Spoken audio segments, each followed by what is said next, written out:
আসসালামু আলাইকুম প্রিয় বন্ধুরা, সবাই কী অবস্থা, কেমন আছেন? আজ আমি আপনাদেরকে নিয়ে আসলাম আমাদের প্রিয় নবী হযরত মুহাম্মদ সাল্লাল্লাহু আলাইহি সাল্লামের বাড়ির আঙিনায়। সবাই একবার নবীজির উপরে দুরূদ পড়ে নিন।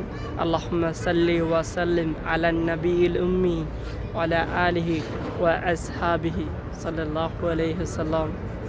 এই যে এই বাড়িটা দেখতেছেন, এটা হচ্ছে আমাদের প্রিয় নবী হযরত মুহাম্মদ সাল্লাল্লাহু আলাইহি সাল্লামের বাসস্থান ছিল।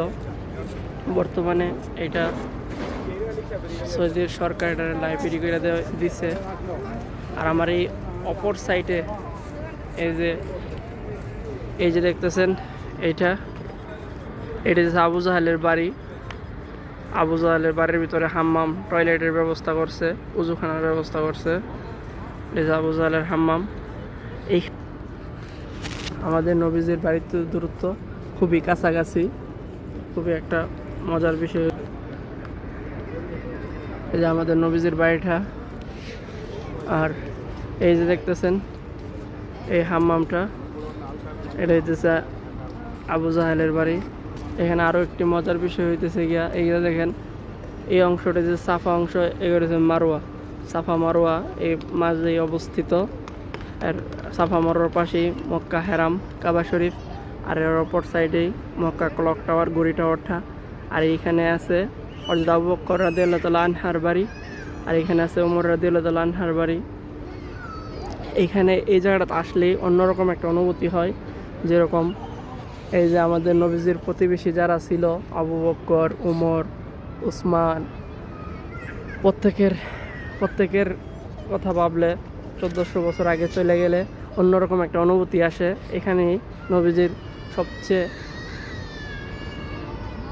নবীজির বিরোধিতা করত আবু জাহেল, উতবা, সাইবা, মানে মক্কার কুরাইশ বংশের মধ্যে বিশিষ্ট কিছু লোক, উতবা, সাইবা, এবং আরও যারা নবীজির বিরোধিতা করত, ইসলামের বিরোধিতা করত, তাদের ধ্বংস তো অবশ্যই হয়েছে।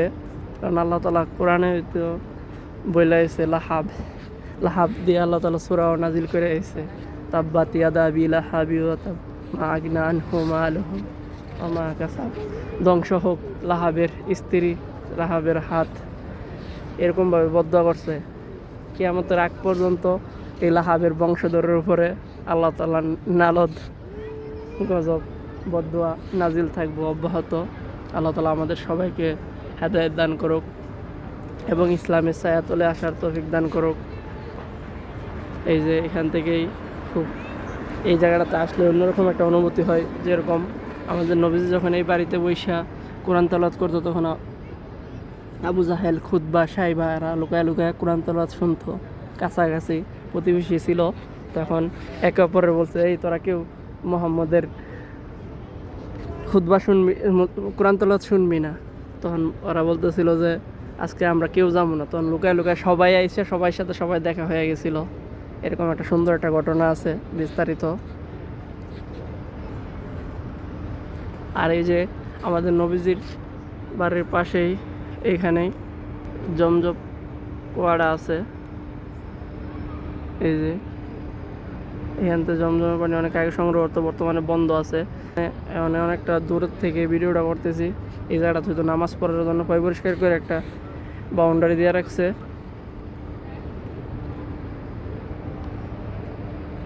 আরেকটা জিনিস, সুন্দর একটা বিষয়, যে আমাদের নবীজির বাড়ির পিছনেই অনেক সুন্দর ফল গাছ আছে।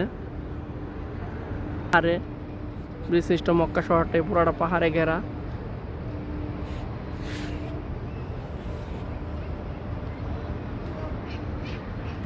আবু জাহেলের বাড়িটা এখান থেকে আমাদের নবীজির বাড়ির দূরত্ব খুবই কাছাকাছি। আর ওই সামনেই এখানে একটা জিন মসজিদ আছে। নেক্সট অন্য কোনো ভিডিওতে আপনাদের জিন মসজিদ সম্পর্কে বিস্তারিত একটা ভিডিও নিয়ে আসবো ইনশাল্লাহ।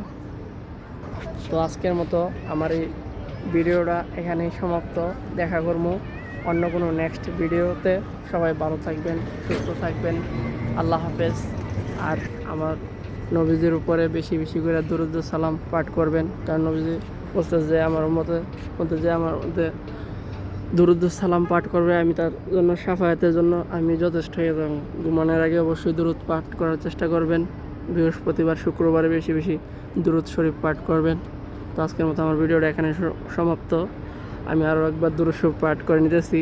আল্লাহুম্মা সাল্লি ওয়া সাল্লিম আলান নাবিয়িল উম্মি ওয়া আলা আলিহি ওয়া আসহাবিহি। এই দুরূদটা যদি কেউ রেগুলার পড়তে পারে, শুনছে এই দুরূদটা পড়তে পারলে আমার নবীজিকে স্বপ্নে দেখার সম্ভাবনা অনেক বেশি। কমপক্ষে যদি আমলটা করতে চান 100 বার পড়তে পারেন।